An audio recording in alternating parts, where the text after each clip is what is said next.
Saudara pemerintah Kabupaten Aceh Besar melalui penjabat Ketua Tim Penggerak Pemberdayaan dan Kesejahteraan Keluarga TPPKK Aceh Besar Cut Reski Handayani meluncing Rumah Gizi Gampung RGG dan Dapur Sehat di Kampung Lambaid, Kecamatan Kuta Baru Aceh Besar pada Kamis 26 Oktober 2023.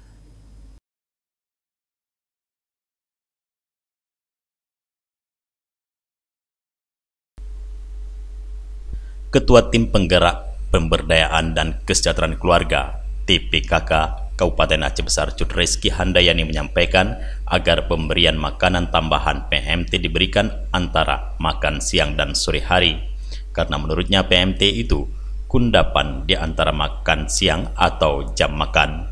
Cut Reski juga mengatakan bahwa dirinya akan menghadirkan dokter spesialis di Kampung Lambaid, sehingga kaum ibu tidak takut untuk berkoordinasi dan bertanya pada dokter tersebut. Jika ada anak-anak yang menderita penyakit baik TBC ataupun lainnya, bisa berkoordinasi dengan dokter spesialis dan bisa juga pada puskesmas terdekat. Cut Reski berharap dalam jangka waktu selama 2 bulan ini, anak-anak tidak diberi jajan instan dan minuman botol atau kaleng terlebih dahulu, karena makanan itu dapat mengakibatkan efek samping bagi anak dengan jenis bumbu-bumbu yang tidak diketahui bagaimana proses produksinya. Anak-anak diperbanyak makan makanan sayur-sayuran dan buah-buahan, serta diupayakan rutin memberi susunya agar proses berat badannya bisa naik, dan semoga 80 anak di Kampung Lambaid ini tidak terdampak stunting.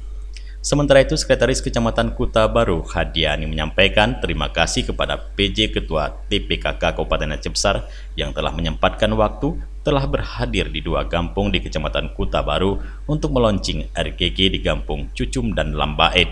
Dari Aceh Besar, Tim Liputan Aceh TV melaporkan.